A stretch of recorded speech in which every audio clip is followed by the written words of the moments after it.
Welcome, ladies and gentlemen, to Rescue Owners Live. My name is KIRK MOTE. I am your host, and this is Season 2, Episode number 24.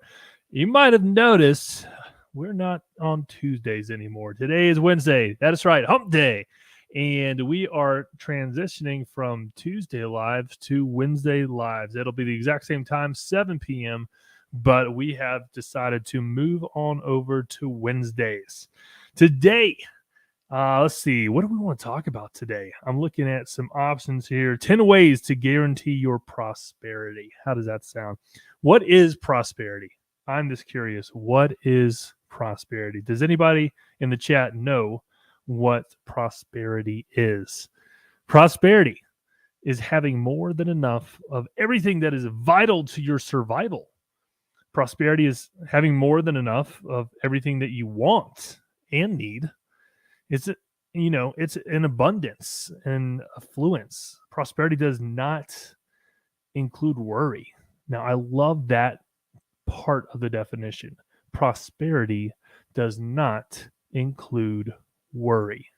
How many in here worry? Find yourself worrying from time to time, worrying about things you can't control, even worry about things maybe you can control, but worry in general. Prosperity is the idea of, hey, it does not involve worry. Worry is the opposite of prosperity. Prosperity is the opposite of being worried. The question you should ask yourself is, how do you get to a place where you are not worried all the time? How do you get to a place where you're not worried all the time? What does that look like for you? And I want to show you exactly what Grant Cardone, Mr. 10X himself, did to turn his life around and start creating prosperity in his life. Again, my name is KIRK MOTE. I am a Grant Cardone licensee, and today I would like to go through a little piece of the 10 ways to guarantee your prosperity. This is content from Grant Cardone, and as a Grant Cardone licensee, I am licensed to deliver this to you, so I'm super excited to present this to you today.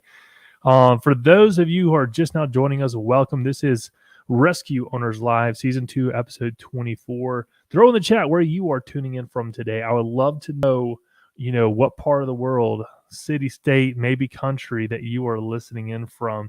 It's always fun to, get some feedback from the audience. But without further ado, if you are taking notes tonight, and I hope you are taking notes tonight, this is going to be jam-packed with information that's going to help you with prosperity when it comes to prosperity. Number 1, change your mind. Write it down. Number 1, change your mind. Okay. If you want affluence and prosperity in your life, you have to start seeing it. Okay. How many of you have ever purchased a vehicle and all of a sudden you see that exact same vehicle all over the road? I mean, you see it everywhere. In fact, maybe some of your family members already had that car, right? I mean, it's like, it is everywhere, but it wasn't until you started, recognizing it and seeing it because you had it yourself, right, that you started noticing it. So you start seeing it everywhere. You might be seeing scarcity instead of abundance. I know that that's a common, thing. People's that is people's tendency. What is that? I can't remember. I don't have my dynamic duo here with me tonight. Beth is not with me, so I can't lean on her for definitions and answering questions for me. But I'm thinking, okay, everything tends to disaster, right? Your room doesn't naturally clean itself. Your house doesn't naturally undust itself. In fact, it creates dust. It goes towards disorder, right? So you might be seeing scarcity. And scarcity is, I would say, the natural tendency, unless you change your mind, you rewire your thought process of how you should think, and that is thinking in abundance. Many statements you hear might be well-intentioned, right? But they come from a scarcity mindset. You need to flip that and develop a prosperity mindset. Start seeing prosperity in everything. And I mean, you've heard it before. Go to school, get a job, right?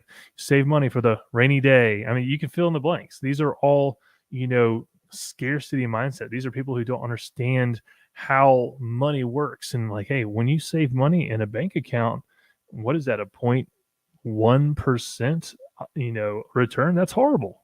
Like for you, the banks are getting great kind of returns, right? Because they know actually how money works. They know how to invest and they know how to get a return. But when it comes to your savings account, not one of the ideal ways to, have money, save money, and create wealth, right?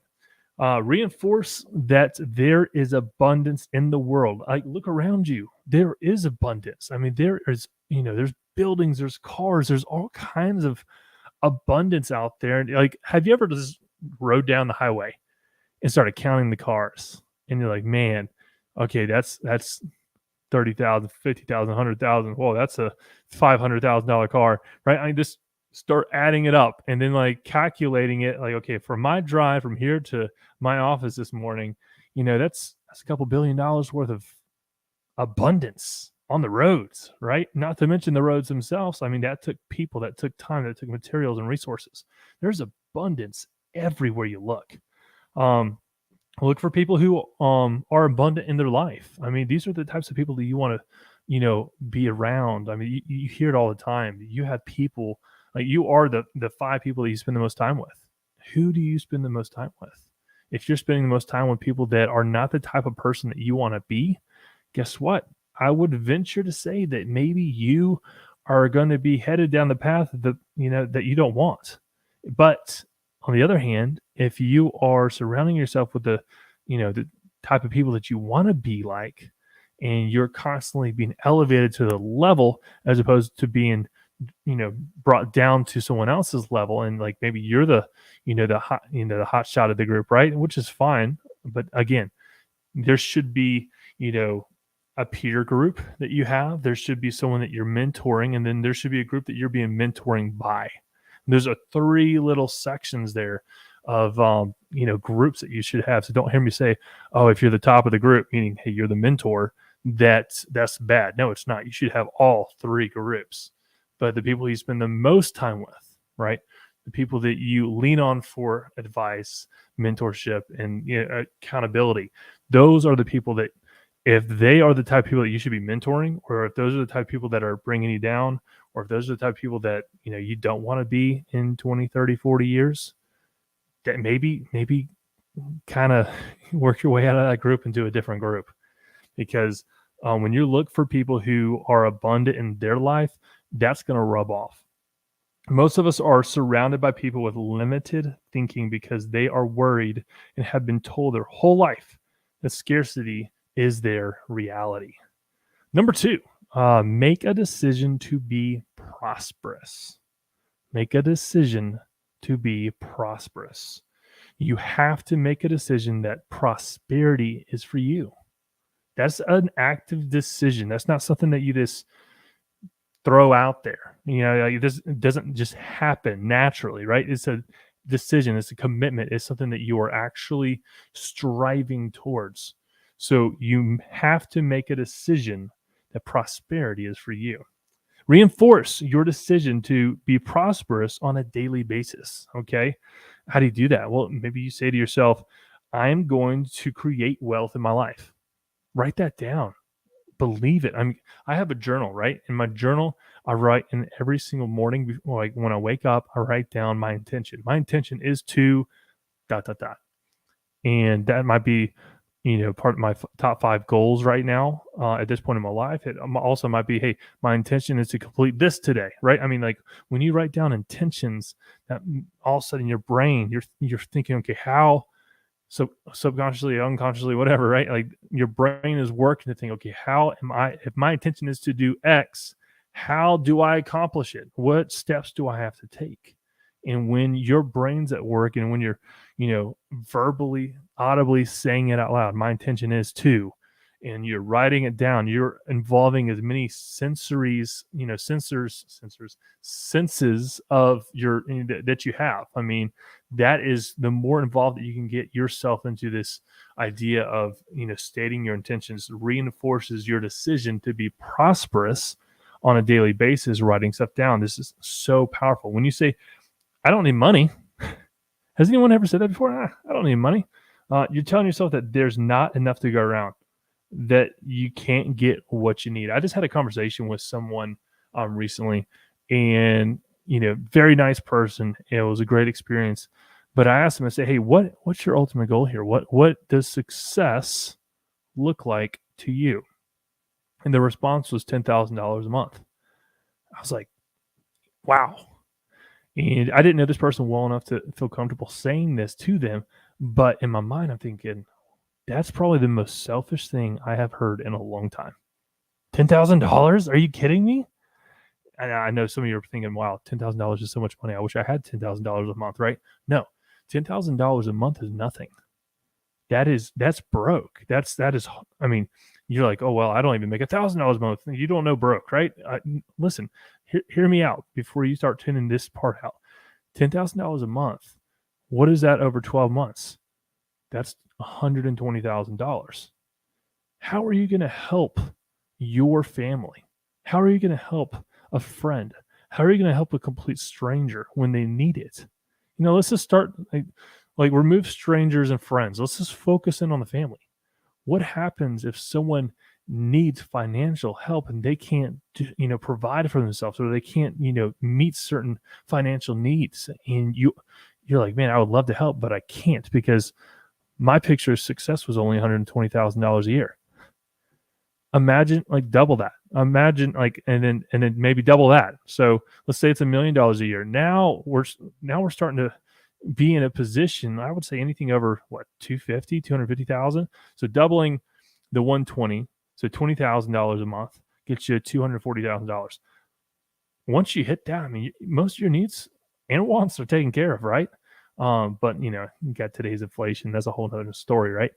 But when you start encroaching above that $250,000, man, that's where you're going to be able to have the freedom to be able to provide happiness for others. And it's funny, I heard this said the other day, because you're like, oh, money doesn't buy happiness. And I forget who said this, but it was an incredible response. And it's like, yeah, money doesn't buy happiness unless you give it away. And it's like, you're not like, you have to give money away for that happiness to be like for yourself personally, but also for others.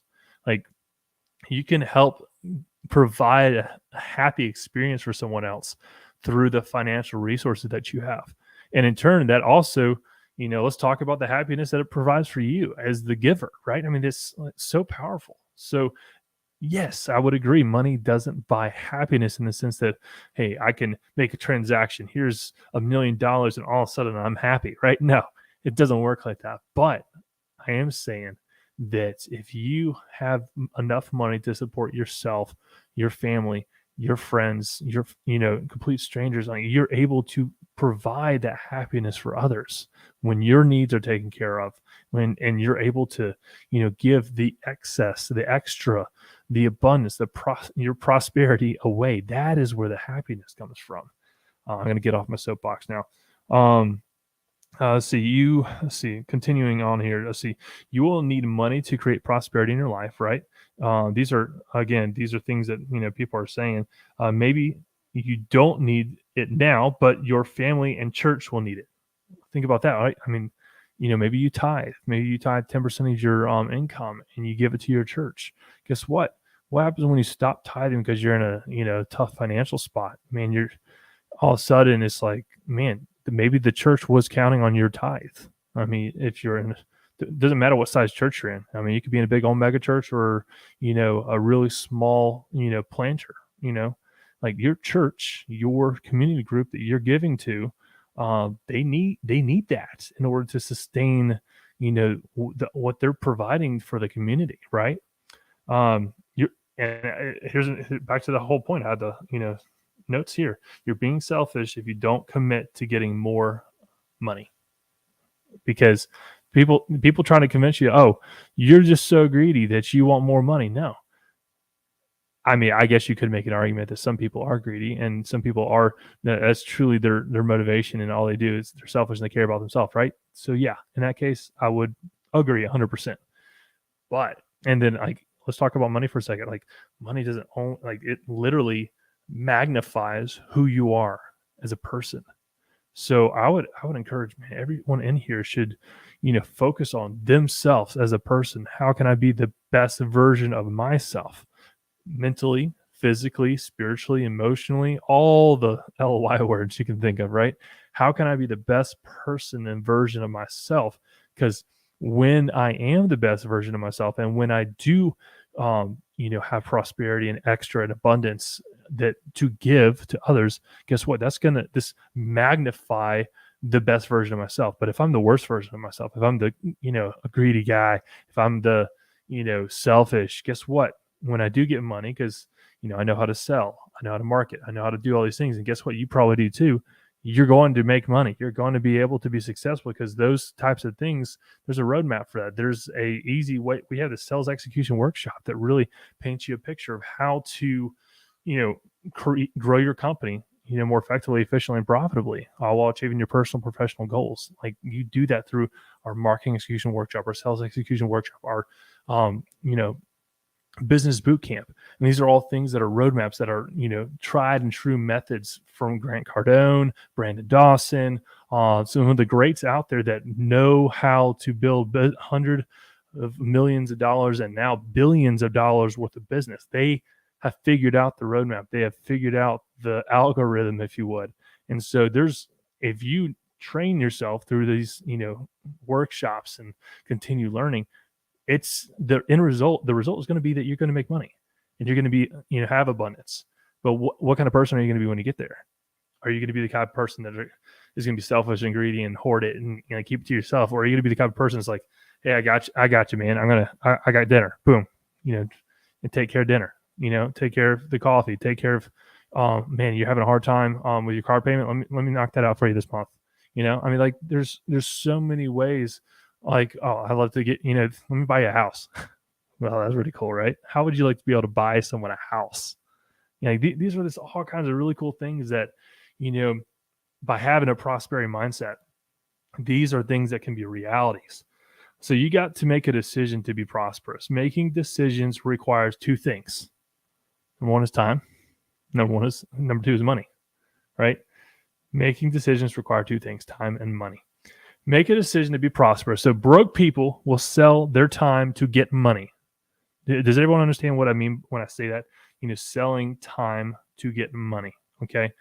I am, say I'm in a 9-to-5, work job, right? Okay.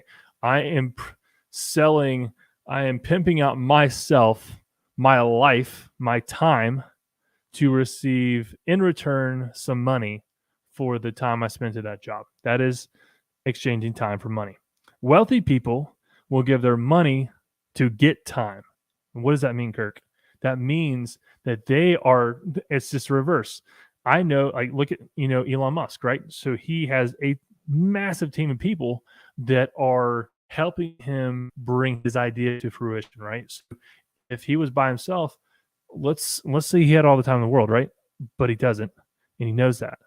And so he has it right here of what needs to be done, but now he has to hire a full team of people to make it happen in a more timely manner, right? So like instead of thousands of years that it would single person do something, it is now taking decades or whatever the case may be, to go to Mars, to go to the moon, to create Tesla. So all the things that he's involved with, and you can make that argument for Jeff Bezos, any of the greats that have created an incredible business, right?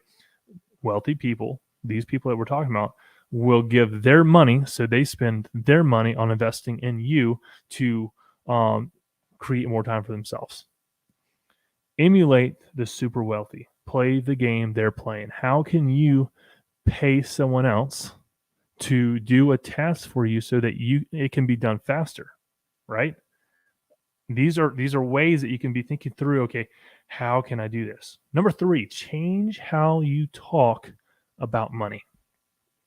You have to think and talk positively about money. I don't know about you, but a lot of people that I talk to, not so much now because I've kind of, transitioned a lot of my circles here, but the idea of talking about money is negative. Oh, we don't even talk about money. Oh, how much do you make? Oh, none of your dang business, man. What do you mean? Who do you think you are? Why are you talking to me like that? People get all kind of ups and arms and weird when you start talking about money, when you talk about how much they make. Why is that such a big deal? I don't know. The IRS knows. It's like, okay. But also, like, even when it comes down to, sales or anything is like, oh, you're just trying to make a quick buck, or oh, you're just trying to be transactional, blah blah blah. Like you got to have to think, you got to talk and think differently about money. Every note. Let's see. Have you ever noticed how people like demand or demean things that they're giving up on? Like, oh, I didn't even want that anyway, right? Like here's some. Let me give you some examples. All right. So, have you ever heard someone say, "I don't need money. I got love," right? Or whatever the case may be. I don't care about money. Yeah, they care about money. They need money to live off of.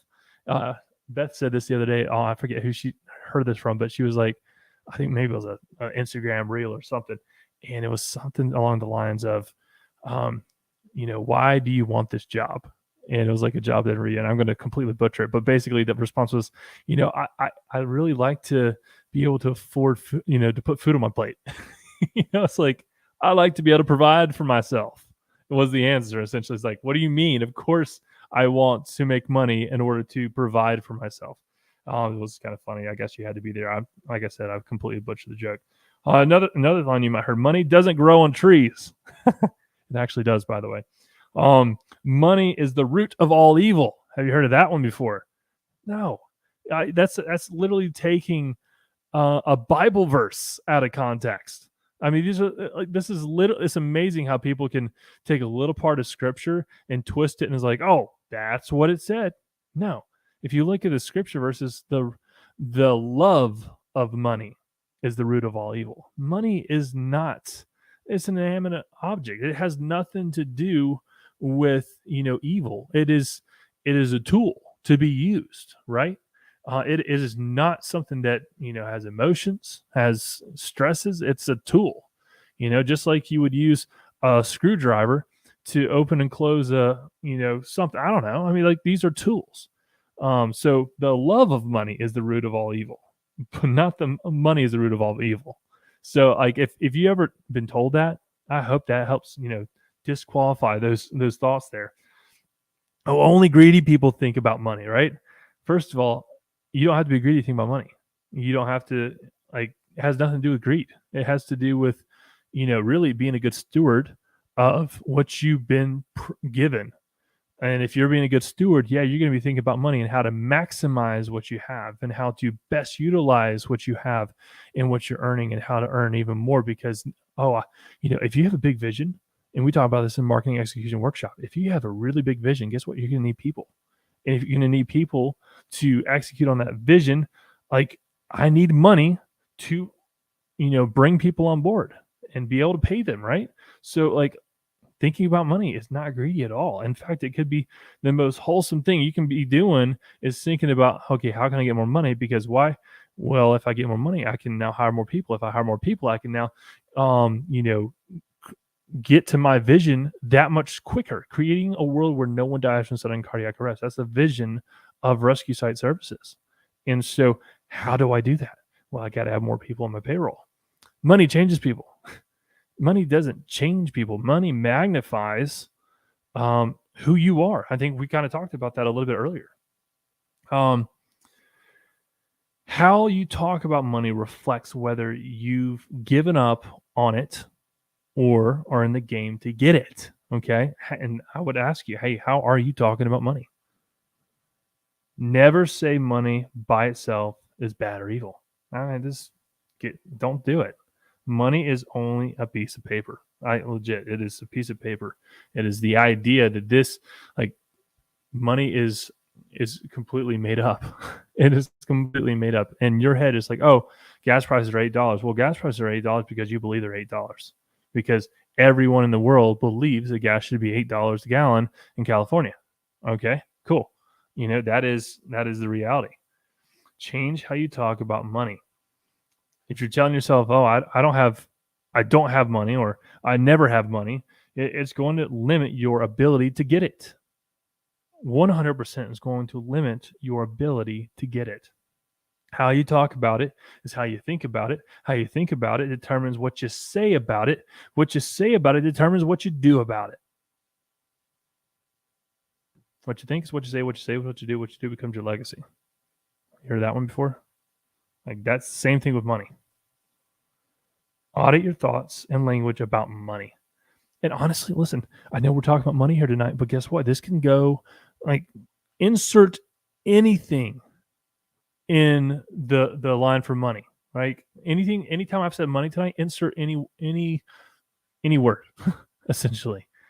And audit your thoughts and language about finances, money, your love life. Audit your thoughts and language about, hey, how am I treating my spouse? How am I treating my girlfriend? How am I treating my significant other? How am I treating my siblings? How am I treating my parents? How am I treating my kids? These are again, audit your thoughts and language about really anything. This is super important practice that you should do on a continual basis. And I would challenge you, take the next 72 hours and monitor what you're saying. Specifically about money. I mean, we're talking about money here tonight, but take the next 72 hours. What is that? 24, 48, 72. That's 3 days. You can do anything for 3 days. Take the next 3 days, 72 hours, and monitor what you're saying. Be intentional. First of all, be intentional about the words that you're saying. But also, when you do say those words, audit mentally and maybe even write it down and be like, okay, I just said this and I know that it was taken this way and it wasn't how I intended it, but it was taken that way. Audit that. If you want to get really good at communication, you need to learn how what the words you say are interpreted by different people. Because I could say one type of word, one type of phrase, one type of sentence, one type of opinion even, and I could say that to one type of person and they could take it just fine. I could say it to a different type of person and it would be the complete opposite. Guess what? Your tonality has so much to do with your conversations. When you have conversations with people and let's say you're selling, and it's like you're cramming it down their throat, and it's like, oh, I got to sell or die. You've heard the ABCs always be closing. I heard a guy recently talk about all ABDs. I think it was always be disarming. And I don't know the name of this guy, or I'd give him a shout out, but always be disarming. And the idea of being disarming, I assume, was the idea of, hey, let's not make people feel pressured when we're having a sales conversation. Let's have a conversation.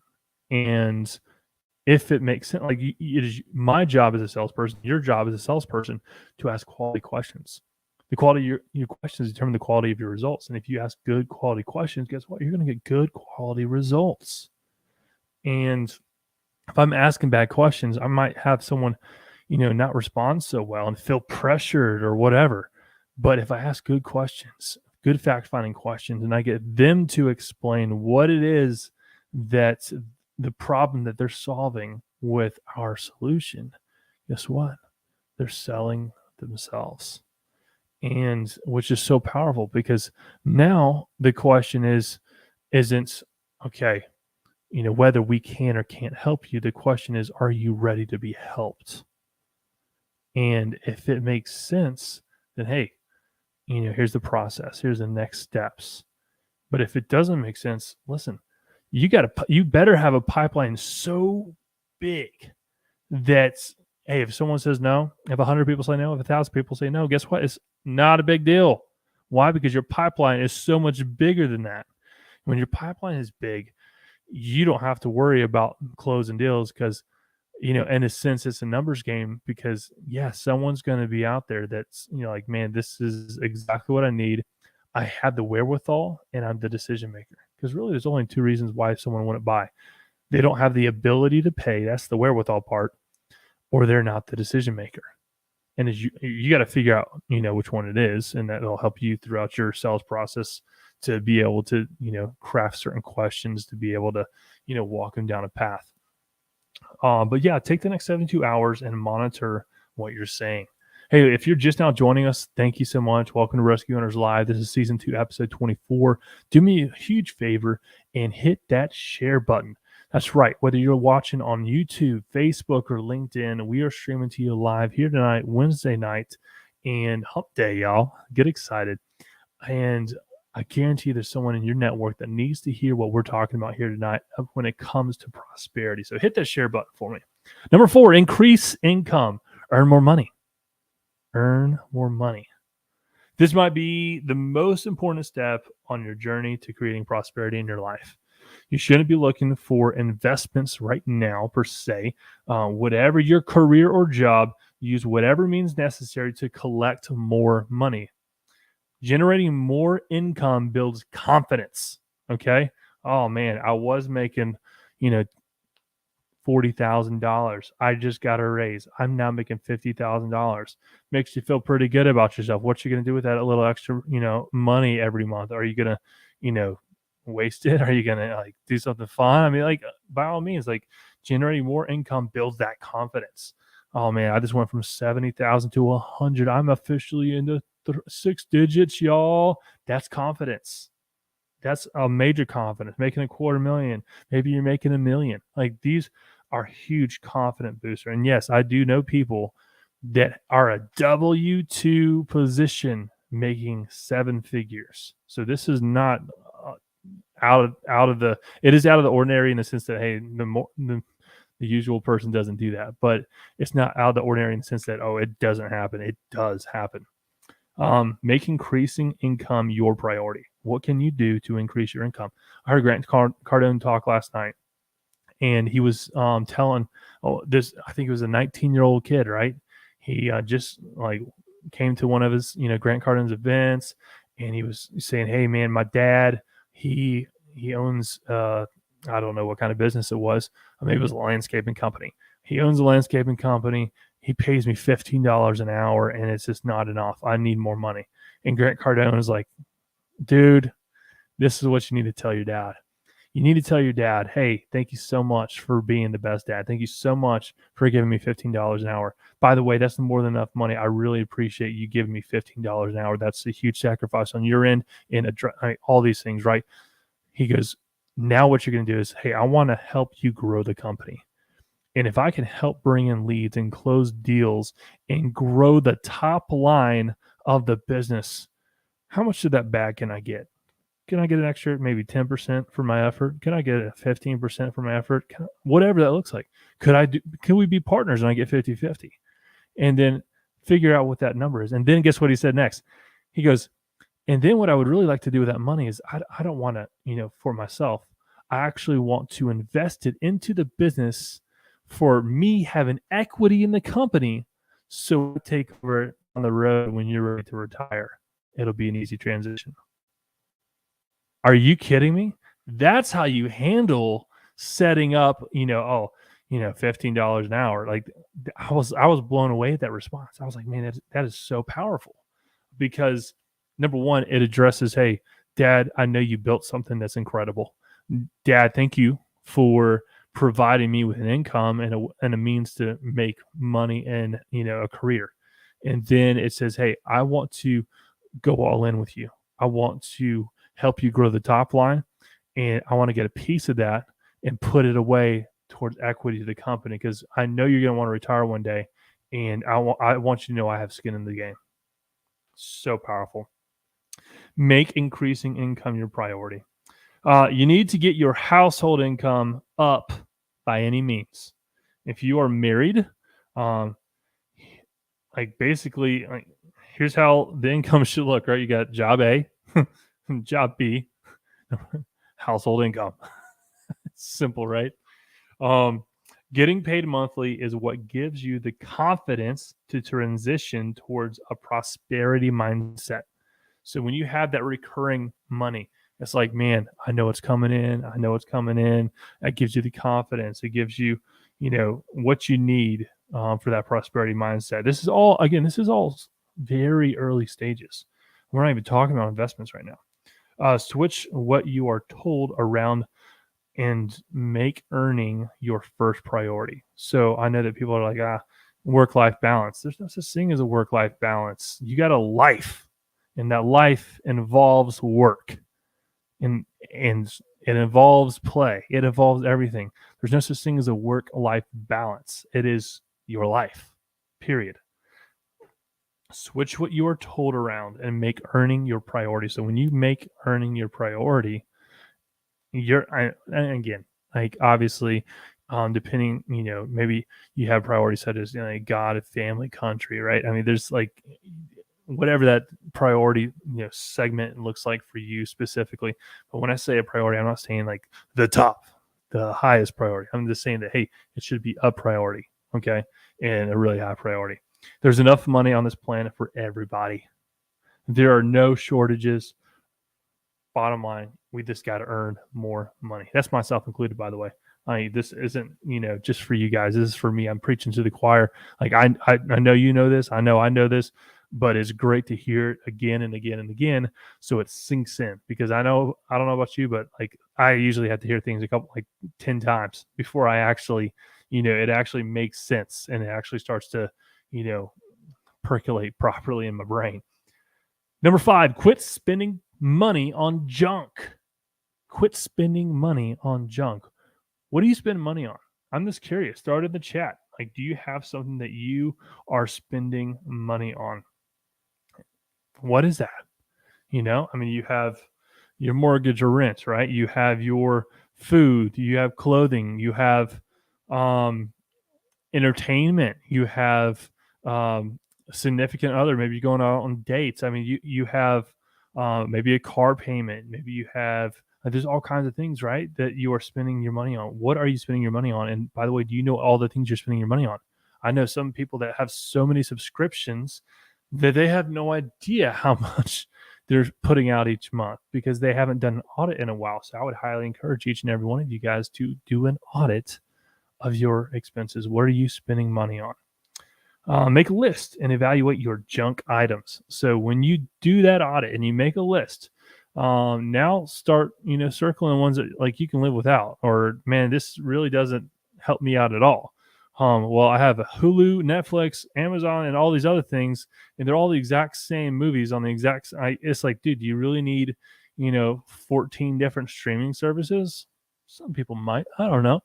That's completely your preference, but I would argue if you're not living a life of prosperity and you aren't in a position where you can help others when they need it, and you're wasting money on these areas, this is a great thing to do, is to, take an audit, make a list of all the things that you've evaluated that are junk items. Use a scale from 1 to 5, 1 to 10, doesn't matter, and categorize everything that you spend your money on. Well, let's use a 1 to 5. So 1 and 2 are the top priorities. These are important things that you got to have. 3s are like the maybes, okay? And then 4 to 5 are going to be your definitely don't need. So if you can imagine this kind of giving a rating from 1 to 5 of every single thing that you're, spending on a monthly basis. And they should fall into those 3 buckets. Either very, very important, the top 1 to 2 of the 5. The bottom 4 or 5, which are definitely you don't need. And then you got the middle, the gray area. Okay, maybe I should, maybe I shouldn't, right? And then I'd encourage you to cut the bottom 2/3, 2/5. So 4 and 5, just get rid of them. See what happens. I guarantee you're going to be able to figure out a way to live without them. I mean, you lived without them before, so why not? Well, listen, ladies and gentlemen, we are going to start doing shorter episodes of Rescue Owners Live, not a full hour. I went a little over today. I was planning to do 30 minutes, but, this is just super exciting because I love being able to get feedback from those who are listening. And now we're going to be able to have a different audience that is available on Wednesdays that weren't available on Tuesdays. So looking forward to continuing our conversation here every Wednesday night, 7 p.m. Rescue Owners Live is here, and we're looking forward to seeing you guys next Wednesday for episode, 25, right? So, man, I'm excited. It's going to be great. I think Beth will be back. I don't know, knock on wood, might be back. We'll never know. I'll see you next week, but until then, be great.